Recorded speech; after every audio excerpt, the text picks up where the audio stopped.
All right. And we should be live. Moral Officer Grant should be joining us. Hopefully she can see us. Hopefully Black Knight will be joining us momentarily as well. Yeah, he said, give me a sec. No problem. Take your time. Take your time, brother. We got stuff to talk about. Yeah, we were just talking about audio stuff in the background there for a sec. I know. Yes. First of all, intro everybody. Thank you for joining us. You're here at another Terran Tuesday. Black Knight will be joining us momentarily. James Esparza, short story writer. R.H. Snow, novelist. Oh, that's proper, right? You're a novelist? You write novels? Novelist, I guess. Yes, for real? Yes, serial novelist. In fact, she's written multiple novels. It's like serial novelist. That's R.H. Snow, the serial novelist. Lock your doors, everybody. The serial novelist is in town. Yes. And we're talking audio because you said that you wanted to transcribe yours into audio or, get into the audio format. We discussed that before. And we're talking in the background marketing and distribution of audio, which is an interesting one.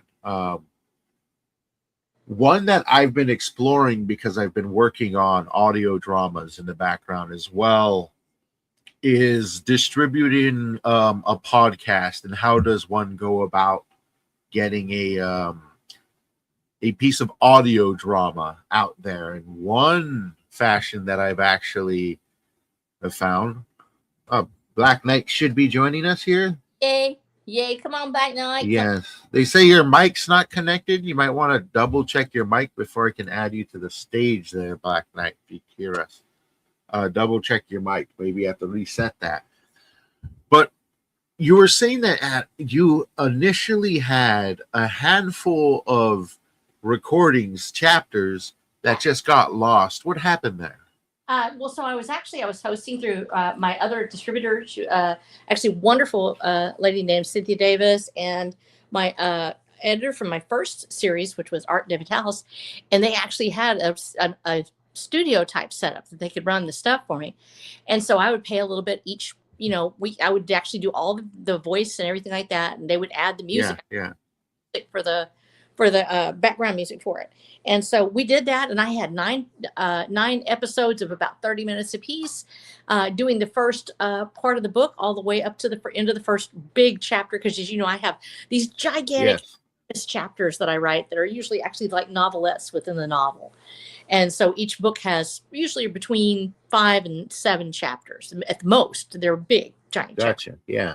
So I would do that, and I had that, and we actually did really well with it. I never did get monetized because I never tried to monetize anything. I just released it, and we did pretty well. And so I had it out there. It was on my website, but they had drifted away from that end of it, and so it sort of kind of sat there on the server, and I just had it at the podcast on my, just when I had to pay it through like a different way, and I had to go through shenanigans to get there because I didn't actually own the account.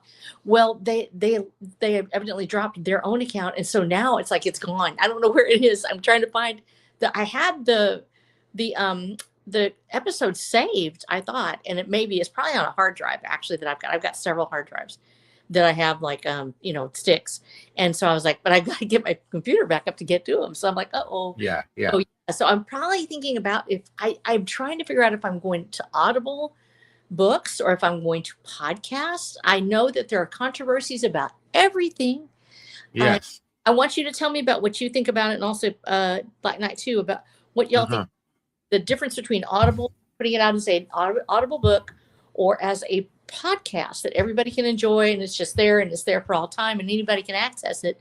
I have concerns about Audible because the same issues that we're having with ebooks and other things with Amazon controlling the market. Yeah. Take your Audible and you don't really own any rights to it. If you're going through Audible, it's kind of like getting it away through. Yeah, you don't really have access to it and you can't monetize it any other way. And it's not really about the monetization so much as I'm concerned about if they control the platform. I can't, get people to see it. It's not going to happen. I'm not going to hit that, even though I've got decent amount of ratings now. I think we've got 50 ratings total, which is a number and we said we've never advertised at all. It's just the world's biggest beta read. What I'm saying, I'm on book 10 now. and just got book 9 edited, and we're fixing to go into the illustration phase. So in the next month, it will be out and be published, and I'm on to book 10 and 11 and 12, and we'll be done with the series. And so I'm really, really concerned about getting the Audible out there, or a book, Yes. story of some kind. I actually have people that ask me, when are you getting the Audible? When are you getting an audio book? And I'm always like, soon as I get my studio up, I'll be able to do it. Well, I'm finally doing it, gang. It's finally happening. I'm getting my studio in. They're spraying the foam in this week into the Wonder Bunker. Nice. No, and this is going to be sprayed completely. Now we're going to have galvanized metal on the inside, so I'm going to have a little structure around it. And I've actually got like a tent to put the mic in, so it'll keep it from echoing. But I'm excited about the whole situation. I'm excited about the fact that we're getting the studio in. And it's been a dream of mine to get it done. And since there's 12 books in this series, it means I would have to either be independently wealthy to hire someone to do this, or I have to do it myself. And so I'm still considering which way to go with it. But I know that I've got to get this done. And so I'm like, I've got to get the books done. I've already got the way that it's set up right now, where I'm finishing out book 10. Actually, I've got book 9 in the batter's box. It's ready to go. As soon as I get those designs in it, the illustrations in it, that it's going to go out to publish.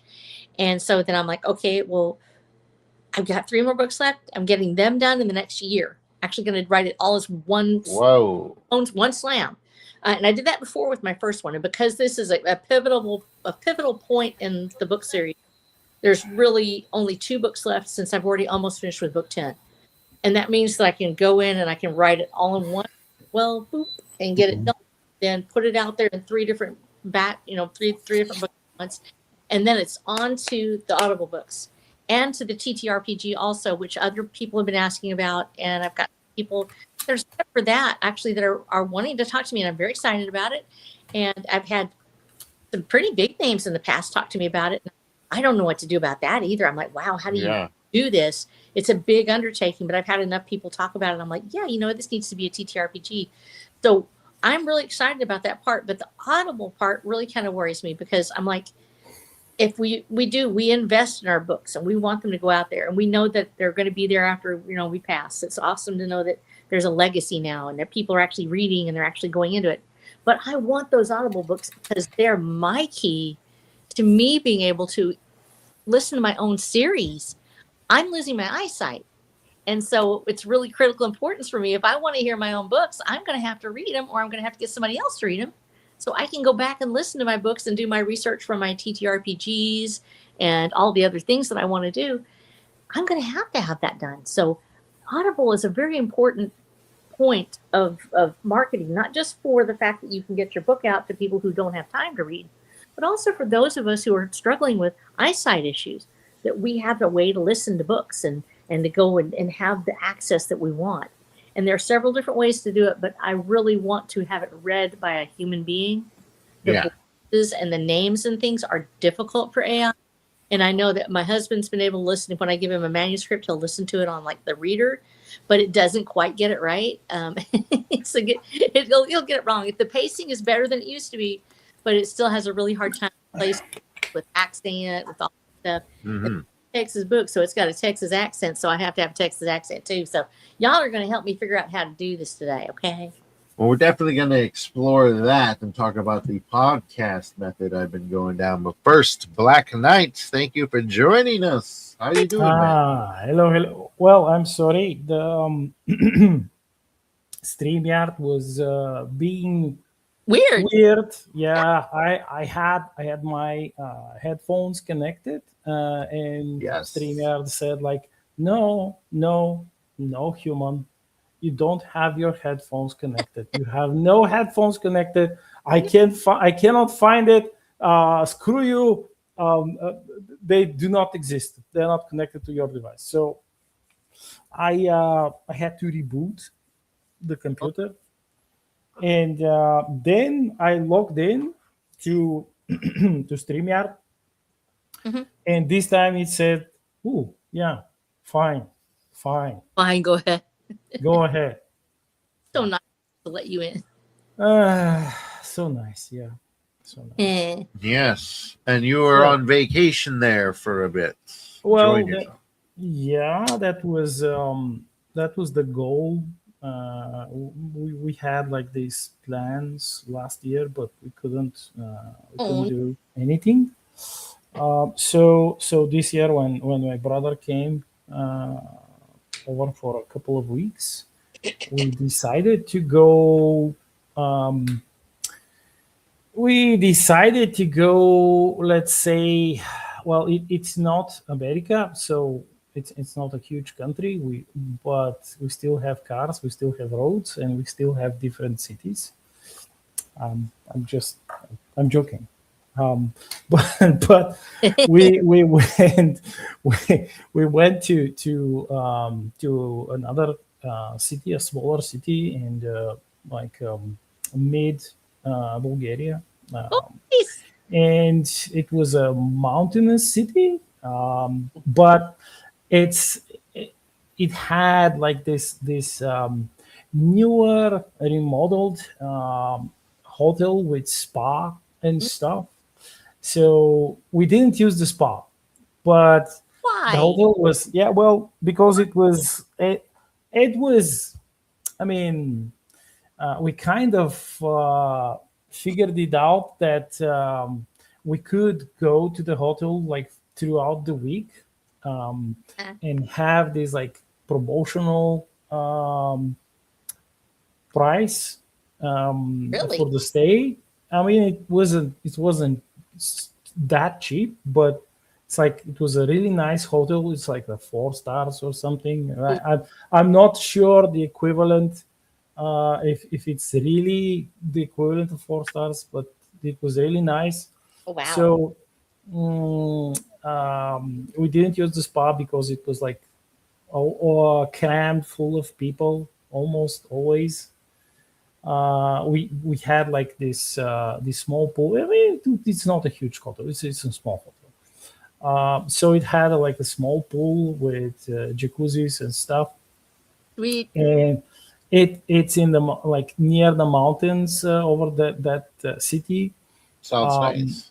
Yeah, and it was calm, quiet, except for the freaking roosters who woke us up at 4 a.m. in the morning. It was like, woo! It's so chilled. Like the weather is so nice there. It was totally not 43 degrees Celsius.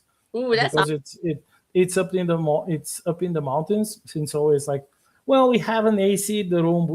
We don't want to like use the AC. We'll just like open the balcony door and let the cool breeze of the mountains, the forested mountains, like chill us while we are napping, and then the roosters woke us up.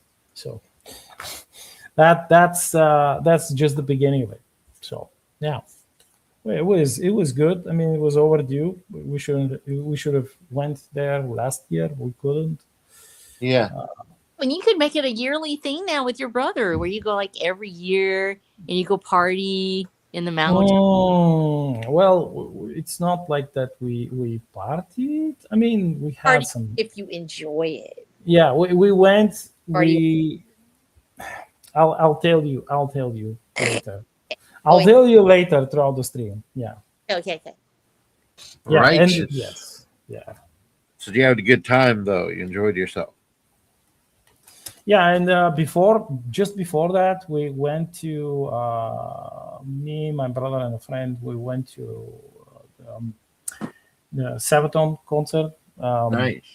Yeah, it was really nice. Like I saw the second person in years who had the same T-shirt as me.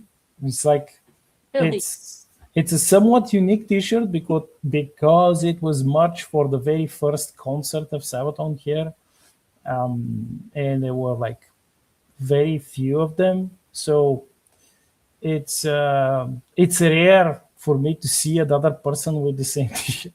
That's really cool.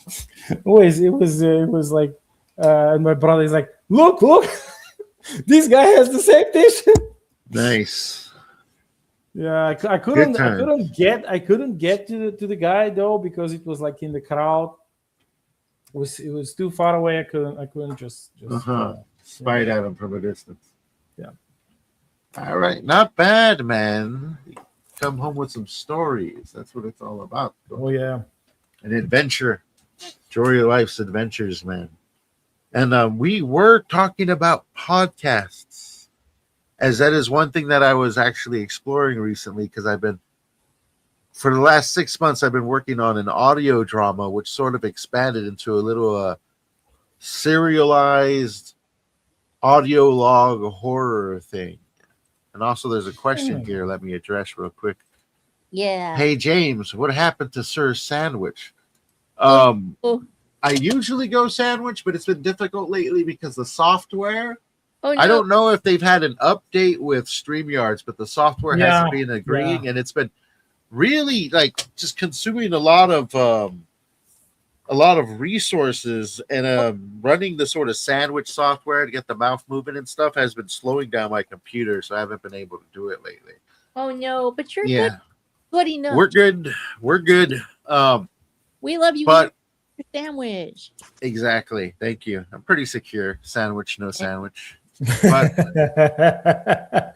exploring podcasting as an option, I've come across something called a RSS feed. Oh yeah, that's from back in the days when the days were They've actually, I don't know if they've upgraded it, but they streamlined it where they've got this website called rssfeed.com, and for free you can make your own podcast, and you just fill in all the information, you upload it, and then it will give you a sort of embedded link so you can embed it into your own website, and it'll have your own podcast there listed in a row, and it will automatically distribute it to a lot of more public and less private sort of streaming platforms, audio streaming platforms like Spotify, as well as I believe iMusic or whatever, Apple Music. I believe that's what they call it. I'm not too familiar with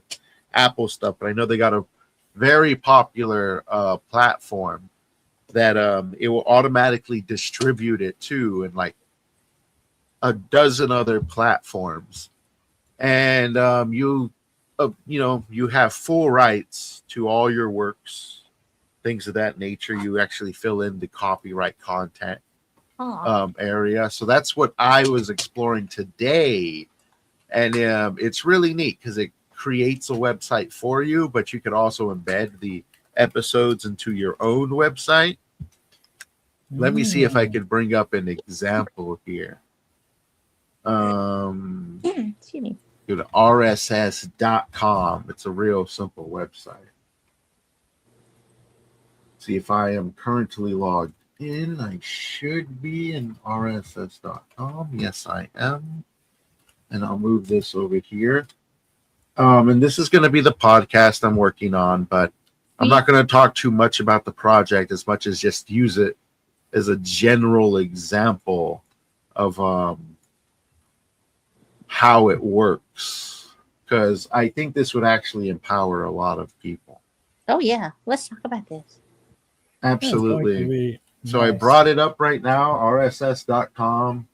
This is my podcast. All I have is a single episode, which is just a trailer.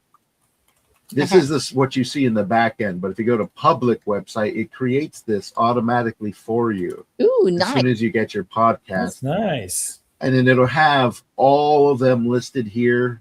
You fill in which season it is. This is season 1. This is the trailer, 50-second trailer. I play it for you, but audio is not being transmitted through this screen, so you wouldn't be able to hear it. But this is what it looks like, and this is our official website we have for the audio podcast we're working on. It's audio logs and full audio dramas, full cast audio dramas, full breakdown here. But at the far end, I was able to easily embed the podcast into this very simple splash page website. So you actually have the exact same trailer, audio trailer that you just saw right here. And as soon as you upload them to here, or in the back end, which would be here, you can just press this button, new episode, upload it, fill out all the information, and then this will get updated with a new episode automatically. And then it will also update here automatically, and anywhere you sort of embed this link into.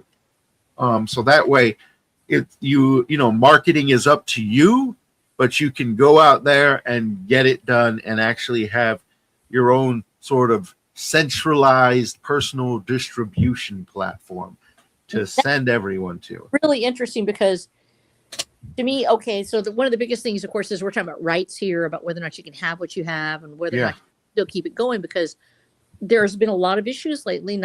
Amazon's a great platform, so I said it out loud so somebody doesn't set me off.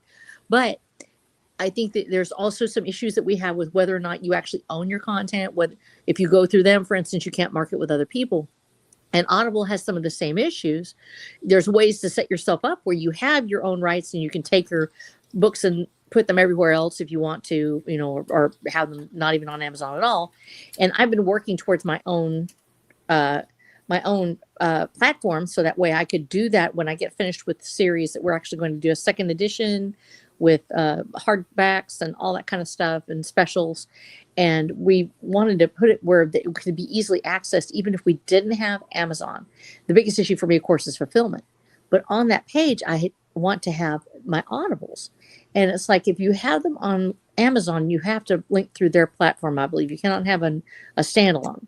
It's just like you said. Amazon is doing like some really interesting quote unquote stuff especially with the audibles. You're right. Like if we have audibles, they should not be on Amazon, or they should not be exclusively on Amazon. You should have the right to distribute them however you like let me bring up this page here once more, because this is everywhere that it's distributing. Right now it says processing over here in the corner, and these are the ones that it's currently being distributed to, currently being processed. But you have Apple Podcasts, Spotify, Amazon Music right off the back, so you end up on Amazon by just using this one.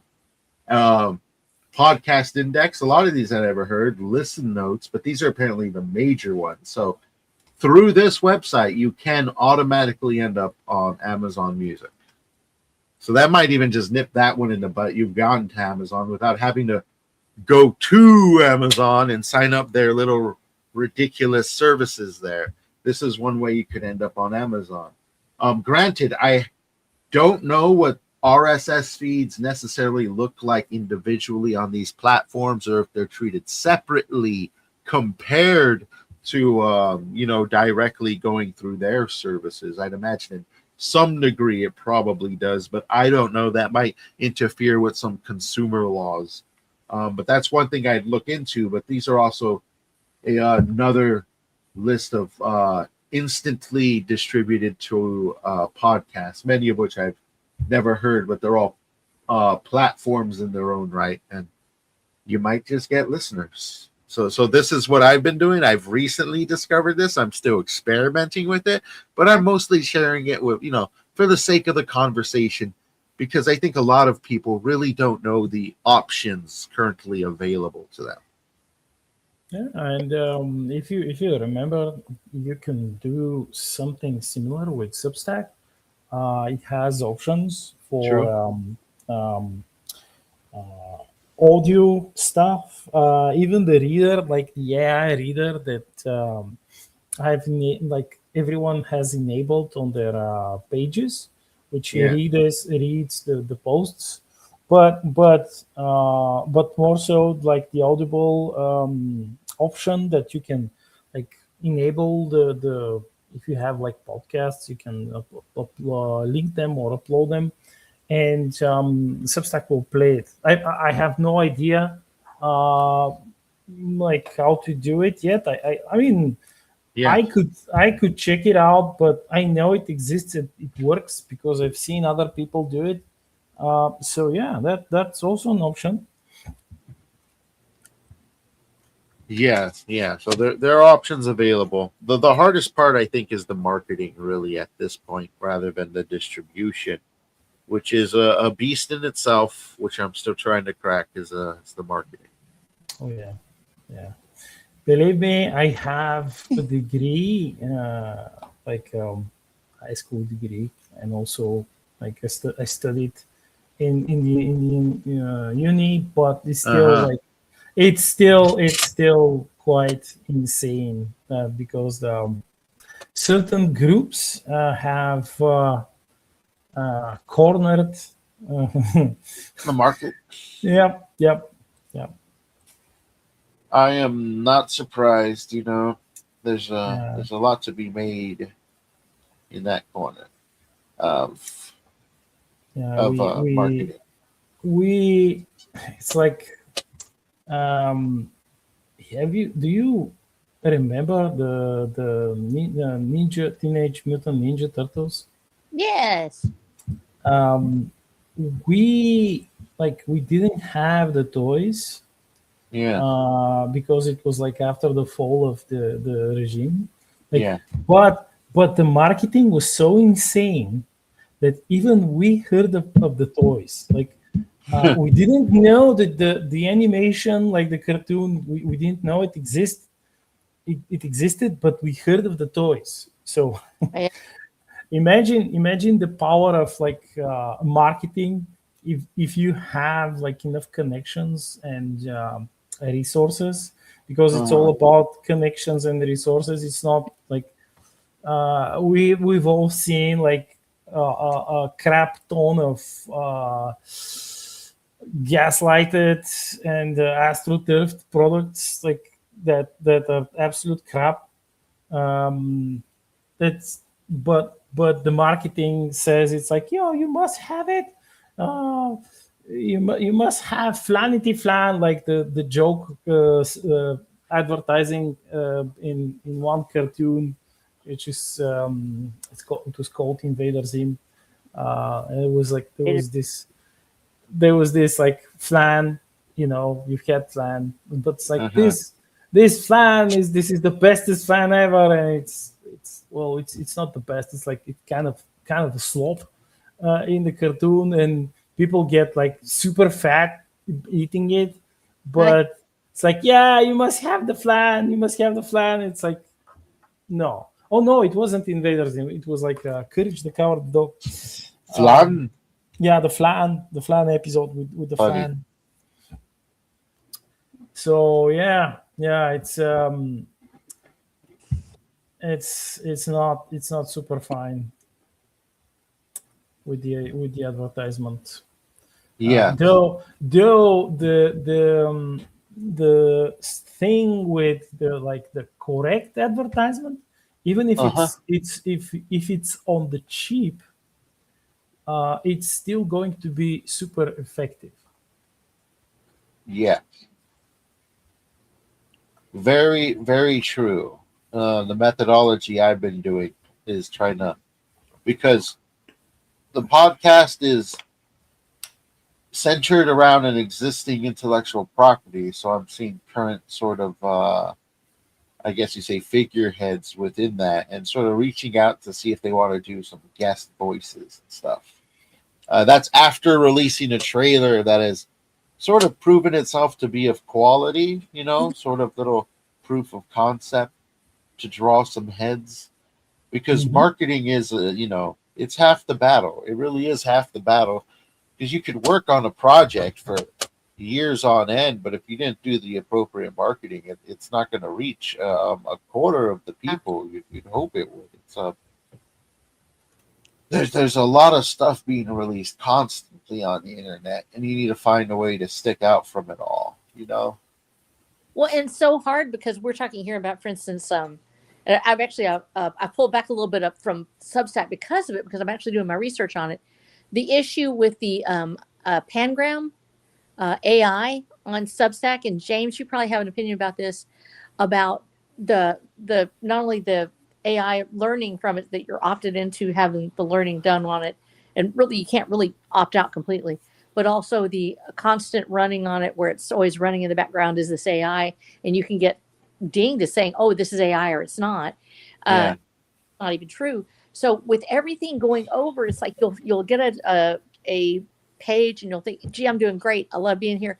And then suddenly it'll really change, and you lose that audience if you don't stay with it. But then if you stay with it, you can end up losing your property if you're not careful, depending on how the Substack is set up. So tell me what you think about this, James, because I'm really pondering it.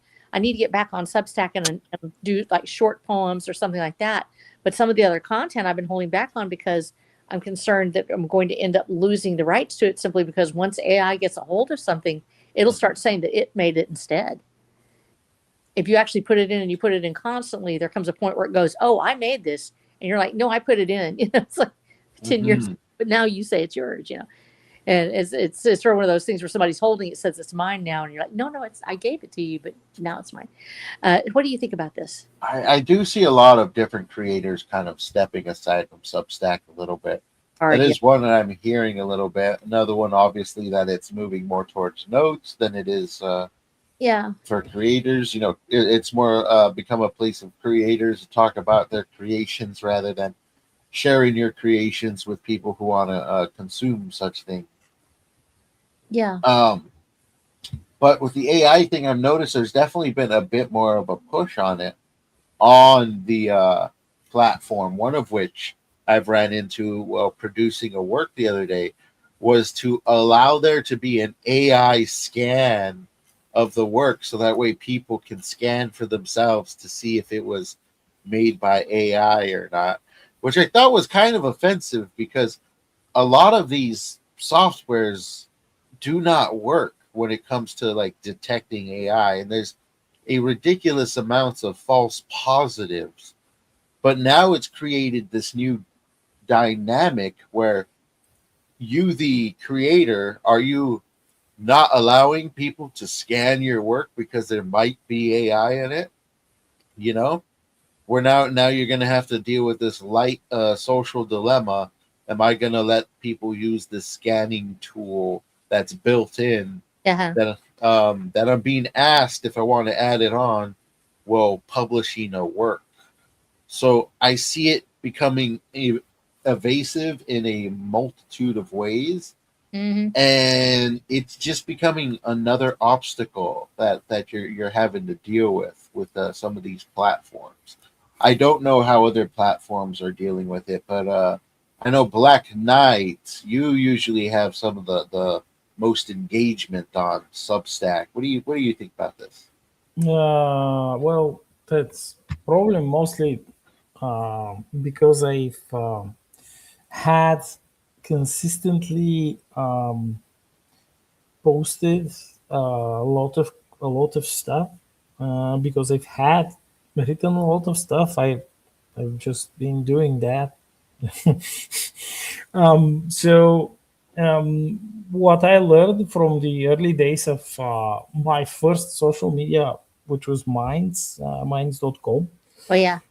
Yeah, was that no matter how they change the algorithms, like they of course they will tweak the algorithms, so they would not promote you. They will promote whoever pays them, not you. But if you consistently deliver a lot of content, the algorithm is bound to send some people your way, and the thing is that these people will send other people your way. So this is perhaps the single only way which you could kind of skirt around like the shadow bans and other stuff implemented by the tweaks in the algorithm. Because on Substack it has begun to promote like journals instead of actual creators. And with like election cycles closing, so they will they will, for certain, they will start promoting, like the algo will start promoting political stuff.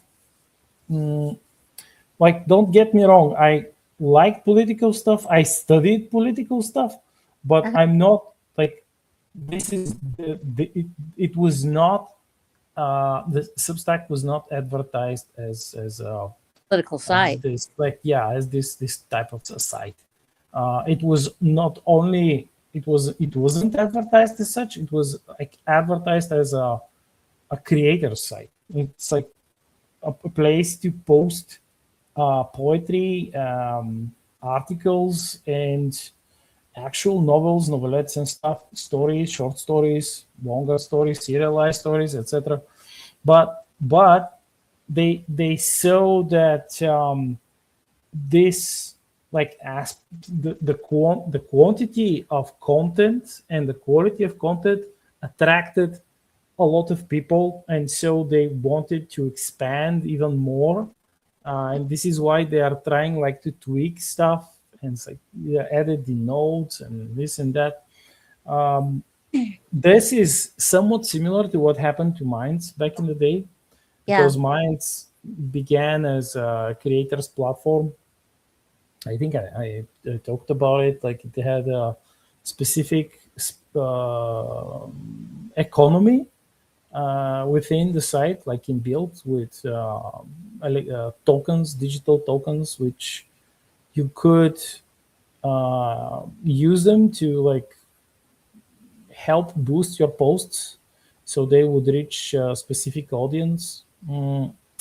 And you earn them by creating new content, like articles, blogs, stories, etc., etc. If you had interaction, you could gain these tokens, but they've corrupted their own system, and they destroyed themselves. And then currently, Minds is like a hollow shell of itself. But I really hope that Substack doesn't fall into the same trap. And if they lose the creators, it's going to die. Well, and that's the thing, is it's me knowing how to do it without. I understand people want to know whether or not something is AI, and it should be when I use anything AI. And I use, only way I really use AI. I use Grok. I use it for memes, and I for research. I'll make a meme with it. Like, I'll just say, usually it has to do with something that's really right off the cuff. But I'll always put on there made by Grok. I always make it that, that way it's already on there. But the problem I have, and it's the issue that we're seeing now, that there's a lot of AI that's actually accusing original works of being AI, notably that parts of the Bible, it says, are 100% AI created. Mary Shelley's Frankenstein is considered to be 100% AI created. And it doesn't limit it to that. Also, there have been several authors who can prove that they wrote their work and that they were said to be AI. I have not had this problem yet. On the other hand, you're using AI to accuse somebody of using AI. It becomes hypocritical at that point, because you're using AI to say somebody else is using AI. At what point does the chain stop? A human has to be in charge somewhere, and if there's not a human to appeal this to say, hey, you're flagging this work as AI. Clearly, it's not. It was written in 1855. Maybe you need to change that attitude. And of course, some people say, well, it's getting better. It's getting better. It'll be okay. In the process, you have a lot of people who are going to be falsely accused of using AI. And of course, we all know that there are people also who are using AI extensively to just write books. Now, just put, 100 books out, each the same, thing. We've seen it over and over again on Amazon, where it's literally flooding the market with books, usually on a particular genre, usually romantasy. It'll do. I found one where it was all ballerina books. It was like books about ballerinas being in love, and it was really weird because it came out all at once. And I was like, "What's this?" Well, it turns out it's AI.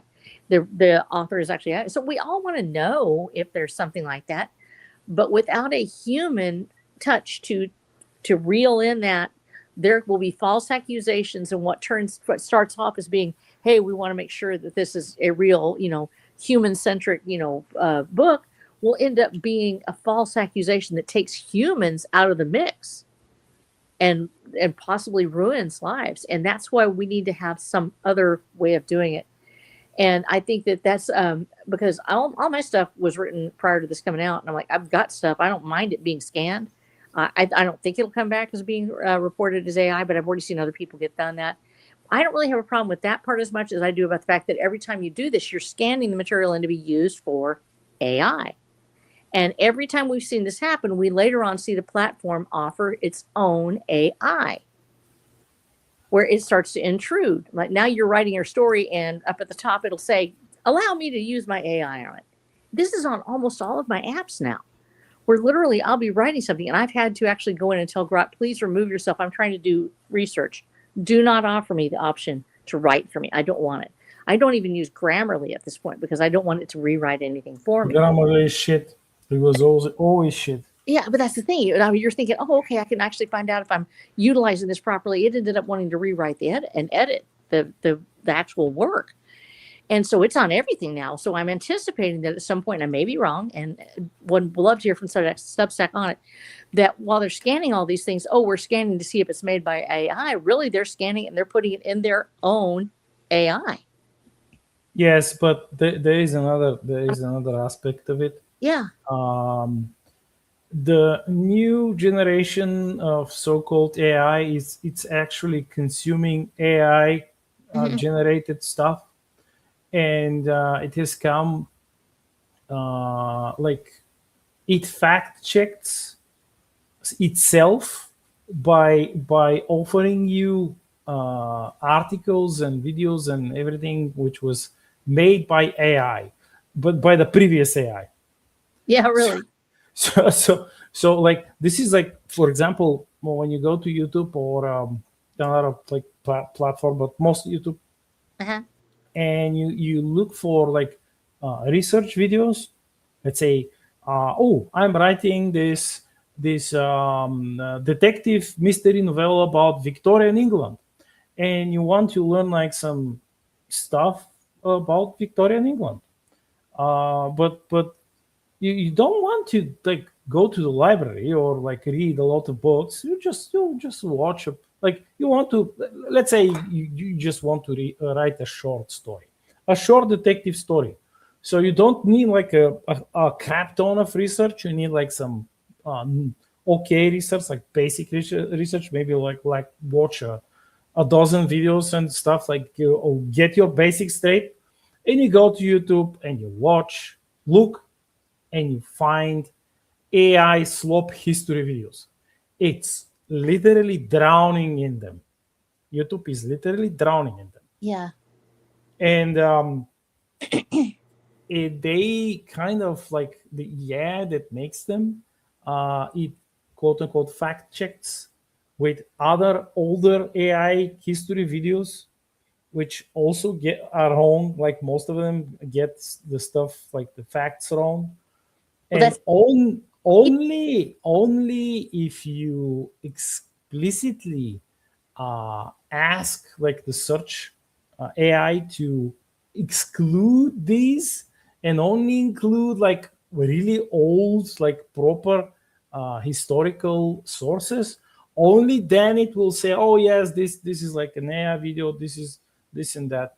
So yeah, that's what's going to bury it as a whole. Like at least this reiteration, they'll make something new, but this one is fucked, is doomed.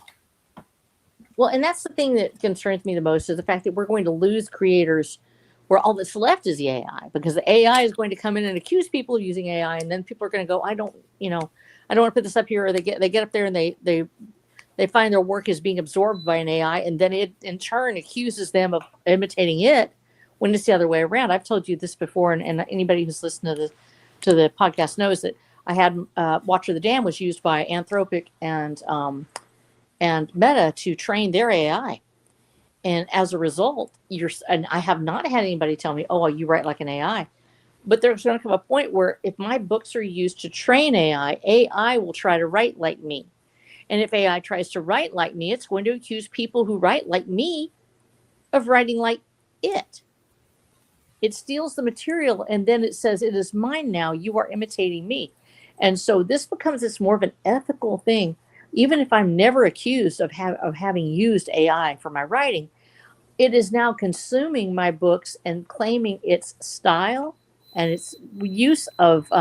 I love ampersands, and I love semicolons, and I use the Oxford comma almost always, and I use em dash just like they're going out of sight, and I love ellipses. I use a lot of that. I use interrupted sentences because that's how people talk in real life, and so I use them in my writing. Well, now we're hearing that you shouldn't ever use an em dash because that's how the AI writes. You shouldn't use ellipses, or you shouldn't use adverbs. There's all these rules. Yeah. That supposedly, that will flag you as AI. No, it won't. For a while there, they were saying that if you said somebody held their breath, that was a sign the book was written by AI. You know what it's a sign of? It's a sign of a person who's actually done physical labor and knows that there will come a point when you hold your breath. If you're fixing to do something, guys, yeah. Not an AI term. It is a term that is used to describe a particular thing that you do before you take a big jump, or you would use a lot of energy to do something. You take a huge breath, and to take it off the plate is a way to describe how somebody is reacting to something is ridiculous. And the same thing with this thing about em dashes.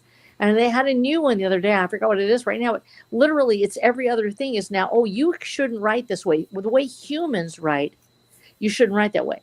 And if you use older styles of writing, for instance, the rules of three, we've talked about that before, the repetition of three, where I'm willing to help you, I'm wanting to help you, I'm waiting to help you. That's actually the old style that is used by Southern Baptist preachers, the King James Bible. That triplet is now flagged as AI because AI says that's no longer used by real people. No, it's used by those of us. I don't care. Yeah, I don't care anymore. Literally, you get to a point where you go, I don't care. But a person who is starting out as a new author, who is then accused of using AI and may never have used it, they're going to be devastated.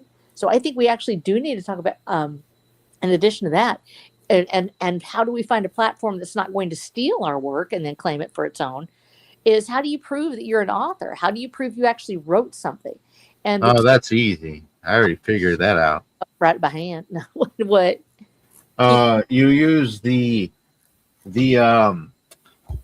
one punctuation that AI never uses in a billion years. Which is what? Double dash. Instead of em dash, you leave a double dash. No, you use a quadruple dash. No, it's a simple double dash. Why? Because AI will always correct the double dash as an em dash.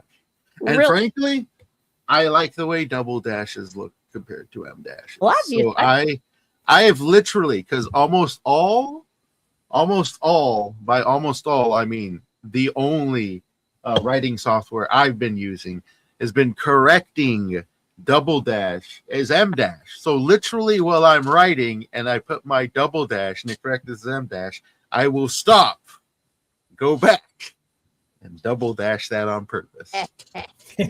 So my work, I will be one of the only people on the face of the planet that still uses a double dash over an em dash.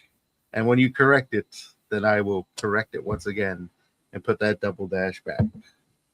You'll see it in a lot of my works, double dash. Yeah, good job. Well, one of the other ways you can do it is just simply also to keep all of your different editions that you do. That you, I have drafts. Different drafts that I keep, and I have all of those from the very first. I've also got the entire story arc. Fortunately for me, mine was written before the age of the arc itself was before the age of AI.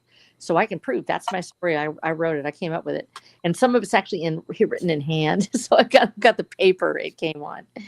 But I think that authors are going to want to start doing that because they really need to be able to say, "This is my work. This is how I did this." And you're right, putting some little thing in there that proves that it's you. Those typos and stuff now are proof that you are a human. Now, whether it'll stay that way, AI is going to learn. It's going to start putting in, typos here and there. But that's how we know that we're human. Well, all of a sudden that becomes premium quality. I can prove that's my work. That's what I did. There's that one word in there. And in fact, one of the worst things is coming back and finding a typo that is literally a piece of this is the one that always happens to me.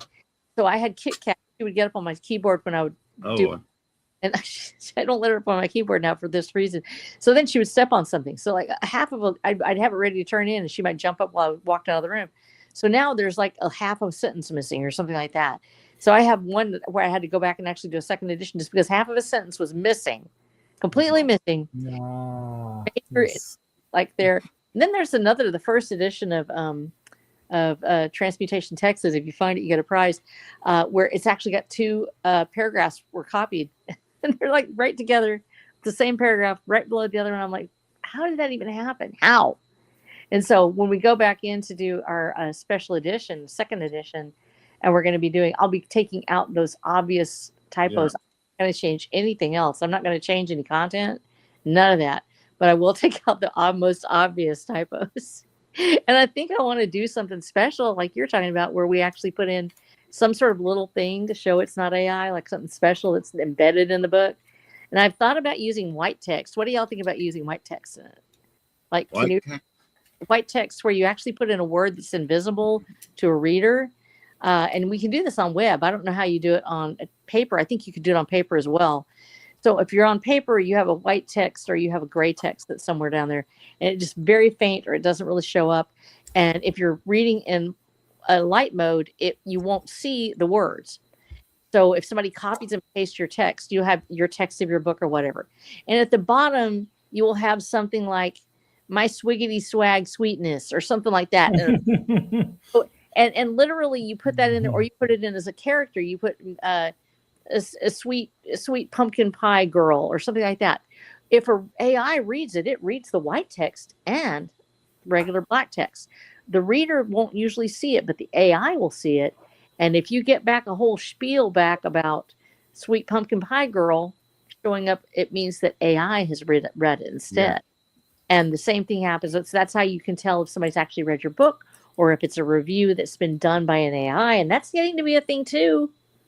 That's getting to be a thing where people are getting these things where somebody said they reviewed a book for you. Oh, pay me or something, or what they want you to oh, here it is. And they didn't actually read the book. They didn't read it. The AI read it. And I've had this happen to me one time. It was a critical review and it totally missed what actually the book was in the book. Had some of the characters right. Other things were completely wrong. I mean, not just like subjectively wrong, they were objectively wrong. It was names were not the names of people that were in the book, or they were amalgamations of characters. And I was really shocked because I was like, this was, something I wasn't expecting at this particular event. And instead it was turned in as, well, this book is a DNF because it has these things in it. And it turns out, I'm pretty convinced it was actually being read by a sensitivity reader who was putting find certain words. And then just when the AI pumps this back out, oh, we're not going to do this. And here's the reason why, because it's about these characters and it's got, it was too masculine. That's what I talked about before. It was too masculine to be done. And so AI has a good promise to it. But when we're seeing all of our platforms that we try to market on, going towards AI and saying, oh, we're going to write the content, or we're going to let you use this content to create your own things, it's great. But now you're right. It makes it harder to find a platform we can stick to create our market. And that's the reason I'm not walking away from Substack. I'm going to be actually modifying the content I put on there. It'll be my poetry, things like that. Because first of all, poetry is a lot harder for AI to do. It's impossible. It still has difficulty with haiku and with certain meters. And it doesn't have that. It does free form. It will do rhyme-y-dimey, but it won't necessarily do, for instance, haiku tankas, things like that. It still has a very difficult time with meter, especially when you're talking about linguistic meter, where it's actually the emphasis is on a particular syllable. And so when we're doing that, that's something I'm thinking about doing. Well, that's how I plan on keeping my Substack going as I, look at, how I'm doing it. I still write essays. It's been a little harder because I'm writing the book right now and I really want to focus on that. But Substack right now is my main, actually getting together with my readers. It's out there, even though they're kind of slipping out a little bit. I'm still getting good, interaction, even though I haven't been on there almost 6 weeks. When I had my stroke, I had to pull back off of writing for just a little bit while I recovered. And I was like, dude, I don't know if I can do everything. And I said, I got to get my book done. So that's why I haven't been on there. If y'all love me, I love you. But I'm just trying to get my book done before something else happens. And so I think that finding platforms that we can rely on is probably a pipe dream. We have to keep creating platforms, and that's what makes it so hard. Once we find one, there'll be something that comes up that makes it hard to use. Then we have to move on to the next one. So having a rolling group of platforms that we can use, like right now, mine are Substack, X, and YouTube. I haven't done YouTube in a while because the algorithm completely ignores me, and that's okay. I just put my book updates on it or little things here and there, and I'm going to go back to doing it with my illustrations. But YouTube's gotten so hard to use that it puts a copy strike on everything. If anything shows up that even remotely looks like something else, and so it's really hard to find platforms. So I've rotated my stuff now where I'm mostly on X. Right now I've got a really good group on X, and they interact with me and I interact with them, and I'm very happy with that. And I've gotten sales out of it. I'm expecting at any minute for that to change somehow. I don't know how, but I know it's going to, and I'm going to have to be ready to to keep on building my, platform elsewhere. Because if I want to put my Audible books out, I'm going to have to make sure that I have something for my audience to look at. And that means we have to have a hub page of some kind. Mm-hmm. A web page, a hub page. That's your flow code or your link tree. I think there's several other kinds out there now. Linktree is the biggest, oldest one. But once again, you're looking at the same thing. Linktree, back when people were getting canceled, they actually would shut down people's Linktree pages. You would lose all of your links and everything like that. And it's a paid service. So we need to be, as writers and authors, when we're marketing, we need to constantly look at what is the next big thing, try to get in on that ground level, maybe put a few little things into it without stretching ourselves so thin that we can't service even our favorite platforms. And I think that's going to be the big challenge in the next 10 years is how do you grow your audience when they're constantly moving the goalposts? Yep. Very true on that one. Because like you said, they're constantly moving the goalposts, and it's seemingly getting more difficult as it continues because marketing has to become that much more of a emphasis. And it's a form of almost dynamic marketing, having to keep your finger on the pulse, what's going on there, what you got to do, what keywords you got to use. Are keywords even like a thing anymore, how they all update across the place. Exactly. Like, it's a frustration everybody seems to be trying to tackle in one way or another. And frankly, I've always sort of been on the losing end of that one.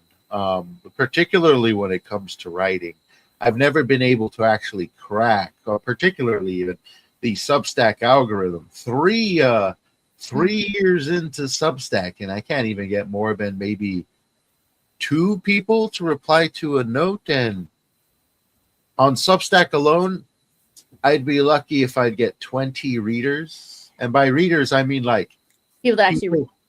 I don't know. People who clicked on it. Let's put it that way. I got 20 people who clicked on it. Who opened it. Yes, exactly. So, it's a strange animal as it goes, but it's something we've all got to sort of overcome and try to stay on top without selling your soul, because that happens to a lot of people as well, where they try to follow the indie trend to stay popular amongst the crowds and things of that nature.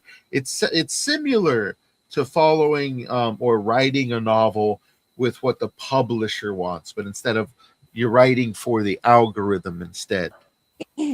That's pretty much the so-called modern influencer, quote unquote, way of doing things. Yes, like this is trendy now, so we will make videos about that bullshit, useless crap that the algorithm will feed it into the loop, and we'll get clicks and blah blah blah. But it's useless.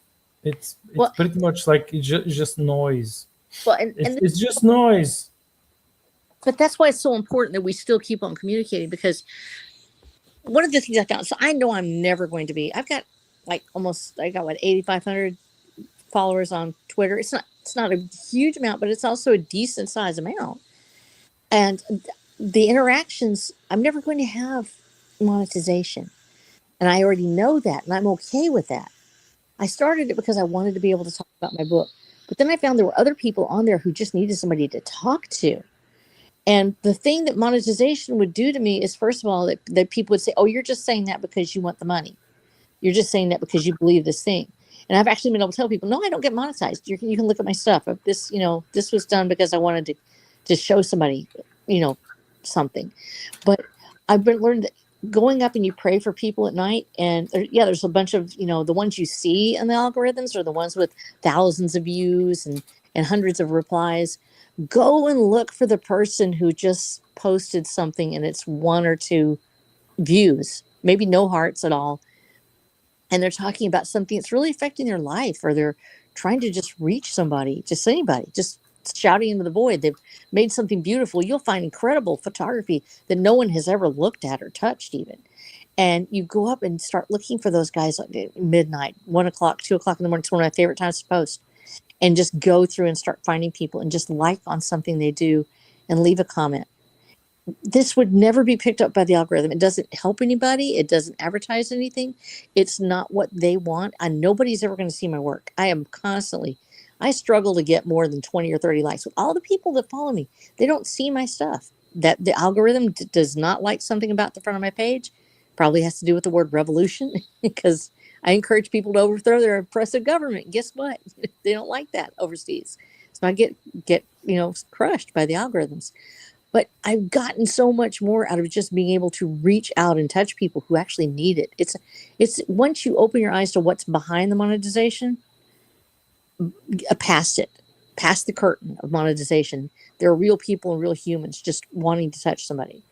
And right now, it's still one of the freest places on the internet, believe it or not, even with all the stuff that goes on. There are other places also on the internet where this is possible. Substack, it does happen. Grant and I go back and forth all the time on Substack. In fact, I went there because I've been pulling back because of my stroke, and I was having a harder time writing because of my eyes. I still went to find out if she had posted. I was like, I got to find out if Brad has posted, And then I go to see Black Knight and James. I try to make sure y'all are still alive, things like that, because it's the humans that matter. And that's something that AI can't replicate. It hasn't learned. AI has incredible promise. I love talking to AI about AI. I want it to develop and become something wonderful. I think it's the potential to say that it is another form of life that will eventually someday be really, truly free. But for now, it's still working for someone else. And we can do for each other what AI cannot do, which is to be a real human looking for another person. Not just waiting for people to come to us, but actually looking for someone else, to love them, to say, I know you're alive. I know you're out there. I see you. I hear you. You're not alone in this world. That's the beauty of it. And that can be on any platform. And you have to do it without being over pushy. You can't DM now. That's one of the big things, because too many people get DMs that are bad. But when you just leave a heart and just, hey, that's a beautiful photo. Thank you for sharing it. It makes a lot of difference in somebody's life. And I think that we could learn to do that more. Then people say, wait, I've been interacting with you now for a couple of months, and I saw you wrote a book. That's where a lot of my readers come from. They're not actually authors. They're not people that were there to talk about the book community or to do poetry or anything else. They were just ordinary humans that had a little page. Usually it's a business page for like trucking company or something like that. But that's where my readers have come from. It's just ordinary humans that are going through their days, and they've been some of my biggest promoters. They're not big accounts.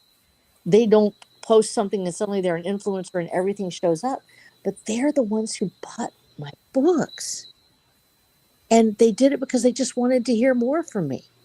And I was like, holy cow, thank you so much. There's a reason why you'll see me on there where I say I love my readers so much. Number one, my readers are actually real human people who are doing a service to the world. They are not mindless consumers.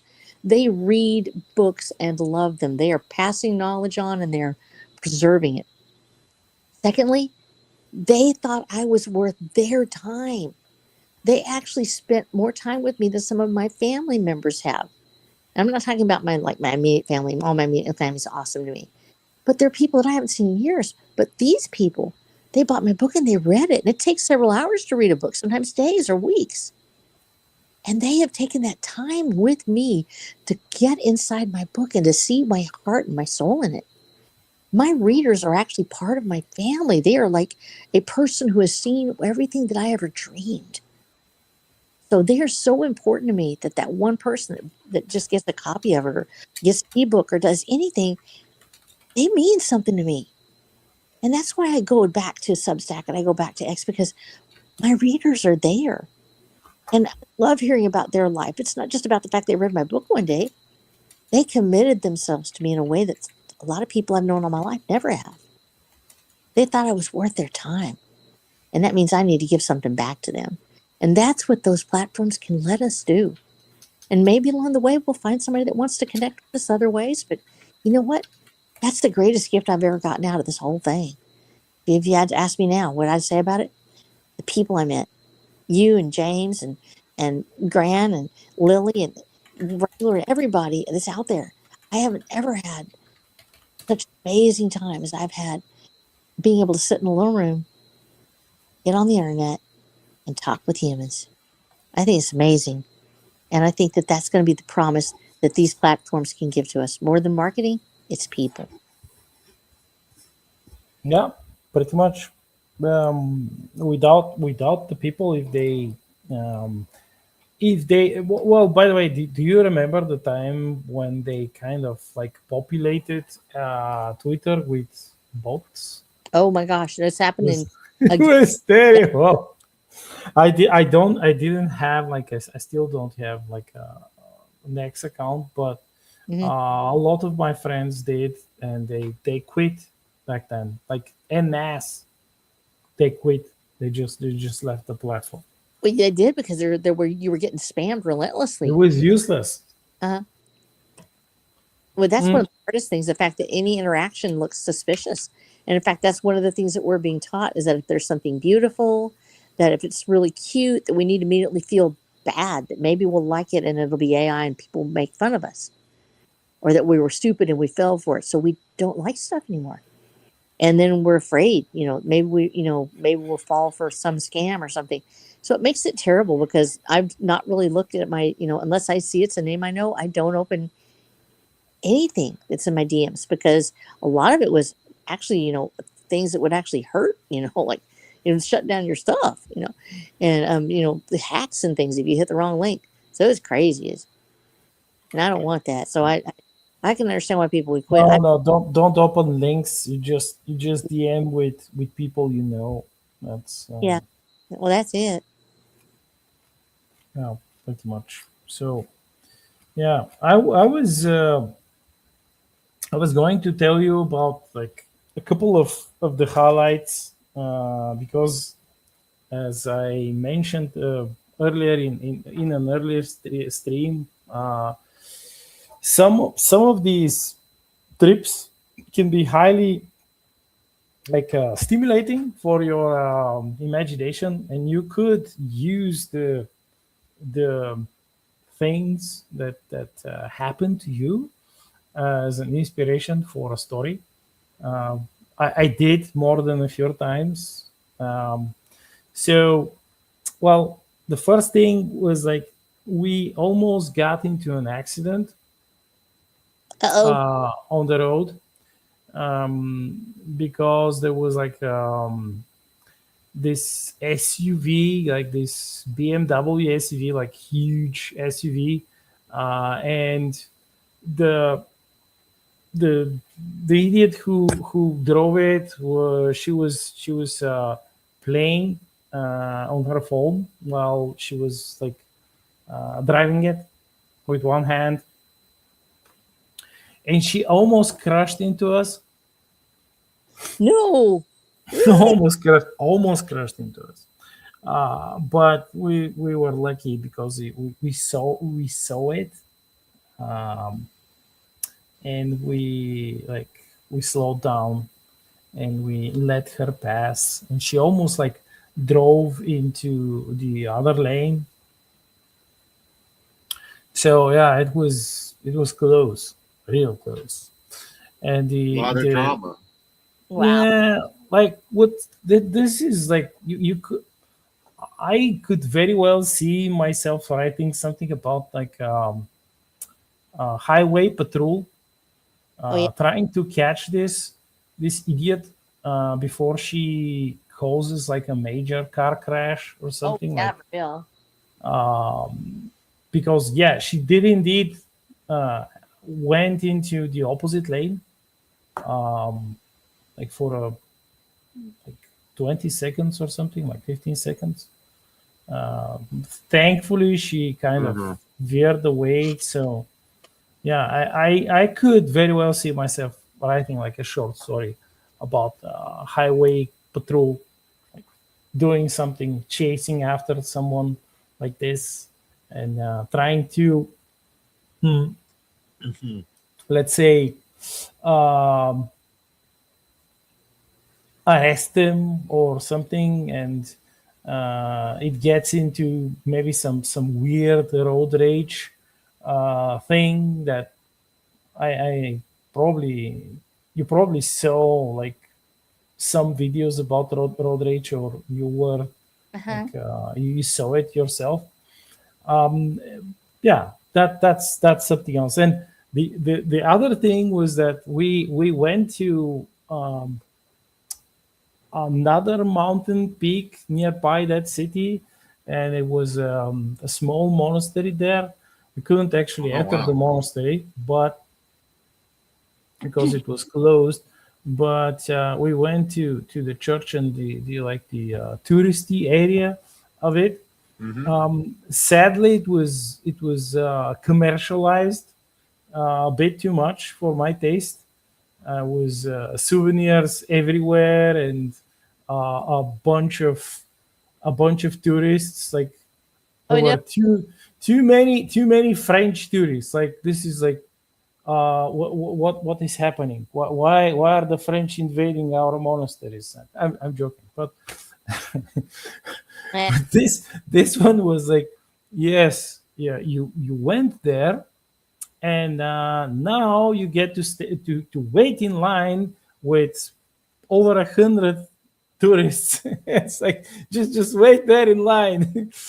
At least it was really beautiful, and they had preserved like the old buildings from the 19 like the beginning of the 19th century and earlier, like really old buildings. I have no idea how they managed to preserve the wood, because it's like these buildings are mostly wood, clay bricks. In some cases, it's just like clay and straw, and plaster over it. And in this regard, like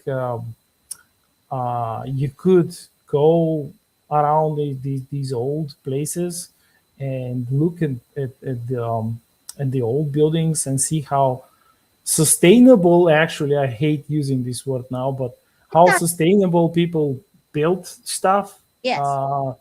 without like with renewable materials.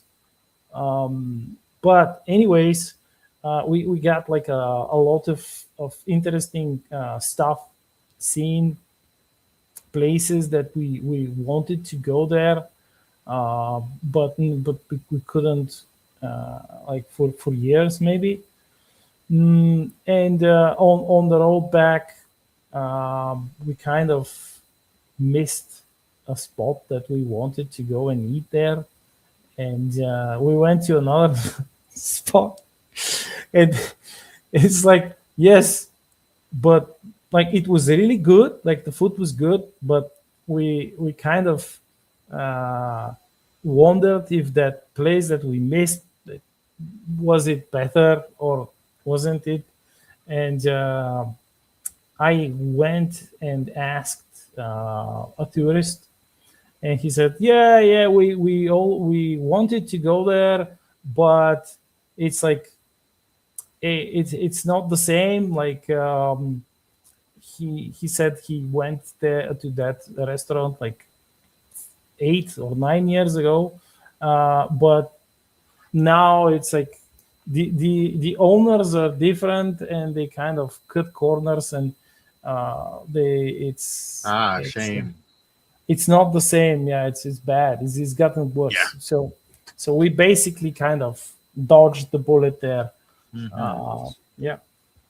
Righteous. Yeah, it sounds like you had one hell of a journey, man. A lot to pull from in the days to come. Oh yeah, especially when one of our tires blew up.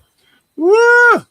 That was like that was insane. Well, you'll have to save that story for next time because we are approaching the 4:30 mark down here. 5 minutes out from the little hour and a half mark. Well, tad bit earlier than usual, but that's usually our call off time right there. So we'll go ahead and wrap it up. R.H. Snow, got any final thoughts, and where can people find you? You can find me at watchforthedam.com, or you can find me also on Amazon under RH Snow and watchforthedam.com, which finally comes up on a search bar now. Mm-hmm. So exciting that if you start to put it in, it'll show up. And I'm just thrilled to death that you guys have actually looked at me at all. You can find me there, and I'm coming out with my 9th book series, Watch for the Damned Hellbilly Highway. Will be coming out in the next month as I get it finished up and get the cover and the illustration in it. And also you can find me, of course, here with James and Black Knight every Tuesday on Terran Tuesday, where we've had it for 100 sessions. Be there. Woo! Congratulations. Yes. Yeah, today's 100. Big 100, technically. Big 100. All right. Black Knight, what are some final thoughts? Where can people find you? Well, I agree that we have to keep doing what we're doing, and despite like the tons of AI slop that's pretty much overwhelmed a lot of the social media sites and everything else. If we continue working and going straight, following our plans and continuing with everything that we've been creating, like the way we're doing things and improving it, we will eventually go ahead, like much further ahead. And I agree that like the audio format is probably one of the most important formats, and it is one of the ways, the avenues that we need to actually do more, just like you're doing, but improve upon it, like probably do some collabs and stuff. As for where you can find me, of course, here you can find me here on this on the Terran Tuesday with James and Snow. You can grab my books on Amazon. All of the published Star Shatter books, including the story collections. There we go. A Mandate of Sword and Dragon and the Blood of Tyrants. Or you can go to my Substack and the blackknight.com Substack, where you can read poetry and my most recent serialized stories and novellas. There you go. Awesome. Everybody, thank you all for joining us today. Another magnificent Terran Tuesday, but wherever you are, you go ahead and stay cool. We are out of here.